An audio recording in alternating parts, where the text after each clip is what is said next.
there's also reference to repression and sociology of it's unbelievable what you find in that paper. Brücke died 2 years later. I hope you never read the paper, because therefore it says life and death depends on emotional factors, no longer on physiological factors. So it's a distribution of blood in the brain may decide life and death. And in that whole argument about Emma Eckstein, of which you know that Freud was accused of all kinds of things, why he dared a psychological interpretation of her bleedings that almost killed her. Not even sure, no one mentions the paper, because the psychological interpretation of her hemorrhages was a continuation of what he had claimed 5 years earlier. It was not a new theory he cooked up in order to find an excuse for fleas, as Masson thinks, but it was a continuation of what he had started theorizing five years earlier. Now, that he was ready to publish such a radical paper, which in my opinion disproves Brücke in a very sensitive point, gives me the feeling that this break was prepared, and that he might have been afraid to what it may lead once he decides to break away from his teacher and go his own way.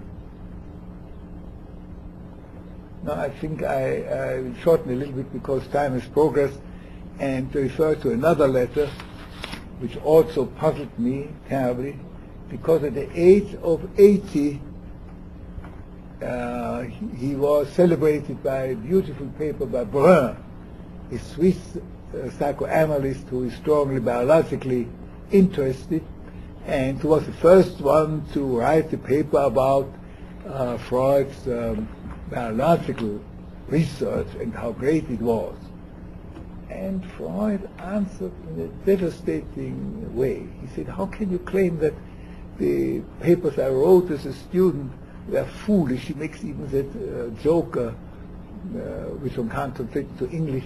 I mentioned earlier the lobed organ of the eel, Lappen it is in German, and there's an adjective, läppisch, and he calls his paper about the lobed organ läppisch, moronic. In reality, it was a great paper, not only from the technical point of view.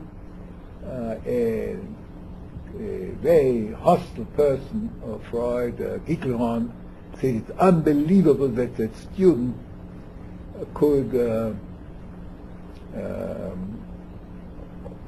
what you call it here, take apart 600 eels with the instruments they had at the time. They were very primitive instruments. It says it's an unimaginable labor. That young man, under very trying conditions, it was the first time he was in Italy, and did not go with women. He wrote his friend, I know only about the interior of eels, but nothing about the interior of the Italian lady. He regretted that very much.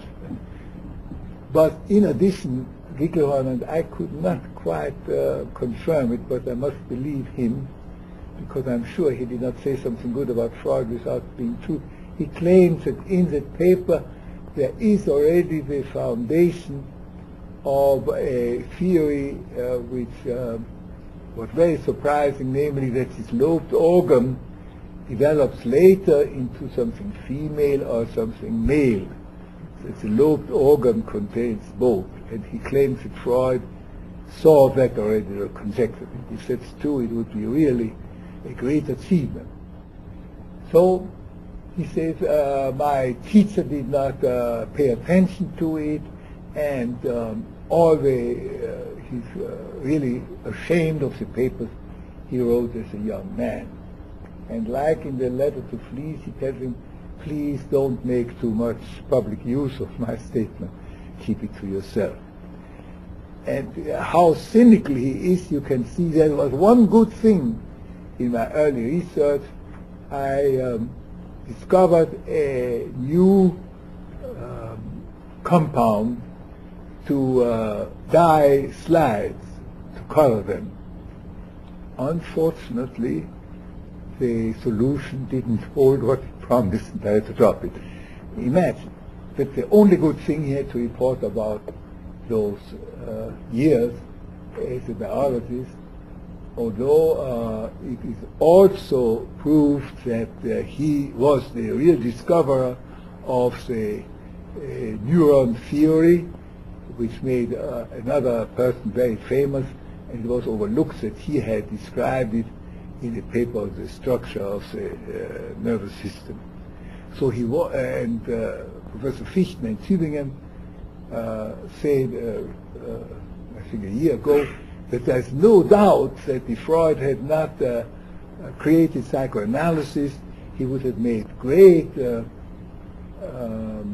discoveries in biology. He was, so to speak, a born genius. What he touched became very remarkable, not only psychoanalysis, but also his biological theories. So what could be the reason that when he gets this very nice article of Burr, that he balls him out, and in the end he says, I have to apologize, that he had to apologize for his biological writings. Now, there is a